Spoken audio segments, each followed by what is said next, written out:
કેમ કે એ દુર્ગંધ મારે છે, એ ખાવા લાયક નથી રહ્યું. તો ક્યારેય તમારી પ્રજાને, તમારા દીકરી દીકરાને એવી સંપત્તિ વારસામાં ના આપતા કે જે અનિતિથી ભેગી કરી છે. નહીં પતે, ક્યારેય ન પતવાની. સમજાય છે? પછી આપણે કહીએ તો અમે જે તે સમયે આ હતું નતા એમ આમ, પણ તું આગળ વિચાર લે કે ત્યાં કંઈક આવું જ કરીને આવું ભેગું કર્યું હતું ને એ જતું રહ્યું. બીજું કઈ છે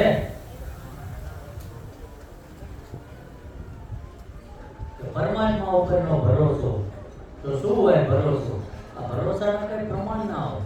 પણ જો ખેડૂતનો દીકરો હોય અને જ્યારે વાવણીનો ટાઈમ આવે આમ મોટી રાખી એને ખબર ના હોય, વાવણી કરતો હોય ને વાવેતર તો આમ રાખી દાણા અંદર પડતા હોય વાવણીમાં, અને એ અંદર જમીનમાં જે દાણો આડો પડે ઊભો પડે, પણ એને તો ઠાકરના ભરોસે વાયુ હોય અને કદાચ એ 3 મહિના થાય ને તો એક કણના કુદરે 17 કણ આપે છે. રાખે છે બધા તો તમને મન ભરોસો નથી એટલે બધે હળિયું કાઢી છે.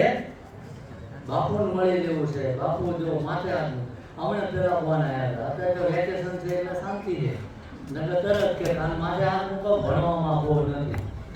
તો મારા અંદર હારો અધિકારી ના બને જો ભાઈ, જો મારા આશીર્વાદ લાગતા ઘણા એવા બીમાર હોય, બાપુ હાથ મૂકો ના કેન્સર મળી તો હારી હોસ્પિટલના ઝાકર વચ્ચે ના બે ઉતરો એમ્બ્યુલન્સમાં હાથ મૂકું ઘરે લઈ જાઓ.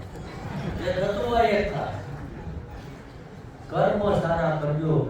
પરમાત્મા પાસે ક્યારેય માંગવાની જરૂર નથી. પરમાત્માને આપણને આપવા આવવું જોઈએ.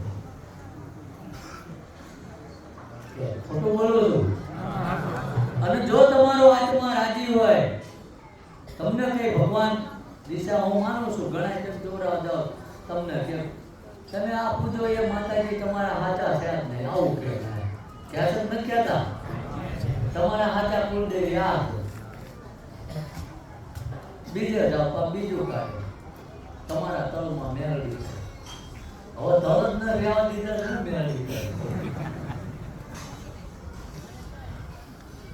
બીજું મને મગજમાં એ નથી હતું કે ઘણા એવા આમાં છે, હું કોઈનો વિરોધ નથી કરતો, પણ હું નથી કરતો એટલે બોલી કે તમને આખું લેખ લખી નાખો કે તમારે ઉપર બહુ મહેનત કરેલું છે, આટલું વાળવું પડશે, ના 4 રસ્તા ગામના જાતો પાણીમાં મૂકવા જવાનું આવું કહેતો ને. તો ખરેખર જો એ ભૂત પલિત હોય, તમે એના ભાગનું વાળી મૂક્યું હોય તો એક દાખલો મને એવો આપો કે તમે એ પોટલું ઝાપે કે મહાણિયામાં મૂક્યું અને એ ભૂતે છોડીમાંથી મોટી કઈ જવાનું ખાધું હોય છે ક્યાં? અને એ ભૂતને ના ખબર પડે આપણા ઘરે લોકોના ઘરે પ્રોગ્રામ સમાનામાં તો કહેવાનો મુખ્ય ઉદ્દેશ્ય એ છે કે કદાચ હું માનું છું કે માનો એવું નથી કહેતો, પણ અત્ર તત્ર ને સર્વત્ર હું મારા હૃદયથી એક જ માનું છું, થોડો નાકર છે.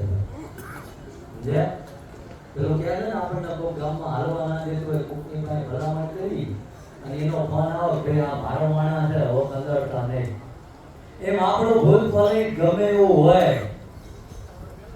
અને ભોળાનાથ ને આપણી પ્રાર્થના જેથી નીનો ફોન થઈ જાય ને એટલે કોઈની તાકાત નથી ઉંદરામાં પગ મૂકવું.